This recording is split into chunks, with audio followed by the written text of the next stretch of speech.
Happy hump day, everybody. It's your old pal Jim up here in beautiful Upper East Tennessee.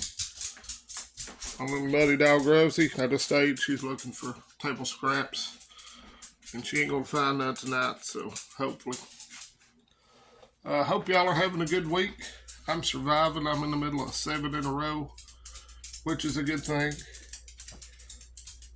Had a good 3 days at work so far this week. Hopefully that trend continues for a few more. Hope y'all are having a good week. Hope you survived Christmas, and hope you didn't overstuff yourself like I've known to do from time to time when there's good food to be ate. But I wanted to take a moment to talk to you about something I'd read on a couple different websites about that CBS News reporter who thinks that there will be a major black swan event in 2024 that will affect national security. You know what a black swan is, something unexpected, sort of like 9/11, where we got the Unpatriot Act. So I'm thinking she's right, because the CIA's infiltrated all the lamestream news organizations half for decades. They just parrot what they're told. So I believe she's in the know. She's supposed to be some national security correspondent, so they fed her a bunch of bull. And I'd say she's right. There will be a black swan event. And I'd say it'll keep us from having an election in 2024, maybe even bring about martial law. But that's just what I'm thinking. Let me know what you guys think about that statement. I think I saw it on Breitbart and the Gateway Pundit. And maybe even Fox got in on it, because they're just paid opposition. I'm sorry if you like Fox, but they don't even try to hide it anymore. So that's what I'm thinking, that they will cook something up. If they can't get 45 off the ballot or get him thrown in jail over that bullshit charges they brought up against him where he defrauded no one, no victim. So they'll do something to try to not have an election next year. Remember when they accused him of wanting to do that too? See, everything they accuse you of doing, they're actually doing themselves. Which is why we'll never see the Epstein flight list completely, because there's too many rich and powerful people that are on it. And we'll have World War III before that client list gets exposed. I guarantee that. I bet whatever little bit of money I have on that. So anyhow, I'm going to make a predictions video here pretty soon, and I'm not going to sell Nostradamus' title this year. She fussed at me last year for doing that. So, but that's one thing I think they're correct on. I think there will be a major black swan event next year, and I think it will lead to us not having an election in 2024. Just my opinion. And I'm not talking about that weird movie that came out about 10 years ago, Black Swan. I'm talking about a real black swan event, something that no one else sees coming.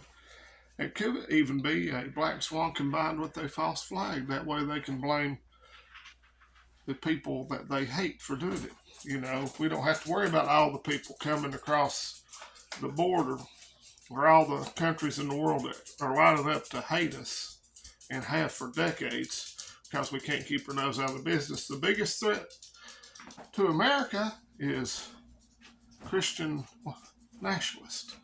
So I'd say they'll work that in there somehow too. That's just my thinking on that. Let me know what you guys think. For some reason I've got a busting headache all of a sudden. I guess I'm getting so much knowledge in my brain it's pushing out on my cranium and my skull. That ain't it.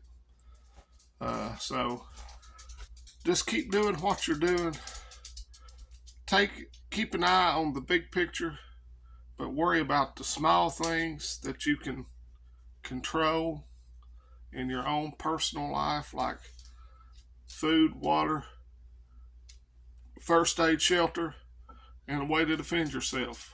Start with water. That's the most important thing, I think. People may differ. It's according to where you live. You know, if you live around a fresh water source, then water may not be as big a priority to you, but it is to me. Because I know what goes in that river where I live, and I don't want no part of it. And I'd have to walk a long way to haul water.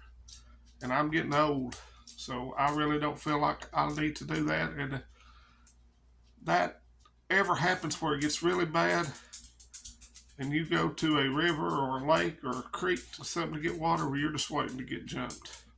You've seen all the documentaries over in Africa, how dangerous it is when all the little animals get there to get them some water, get them a drink, and then all the predators are waiting. It'll be the same with this, except they'll be humans and they'll have guns. So keep that in mind. I think water is the most important thing. Then food. Then first aid. And wrap it all up with shelter and a way to defend what you have. So that's it for today. If you're new to prepping, it can be overwhelming. It was overwhelming when I started. You think you have to do everything at once. You don't. Just take your time. Do what you can when you can, and it'll slowly build up. Just add a little extra when you go to the grocery store. It doesn't take much effort to be a prepper. If it took a whole lot of effort, I wouldn't do it because I'm getting lazy. So I hope y'all have a good rest of your week. Let me know if you think what that lady said. I think she worked for CBS News, if I'm not mistaken.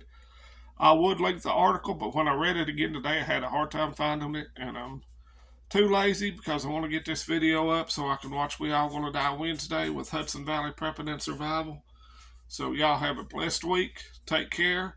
Let's go Brandon. Let's go Vols. FJB. Something's shining on my shirt on this video. And don't be scared. Be prepared. And close the damn border. Adios, friends and neighbors.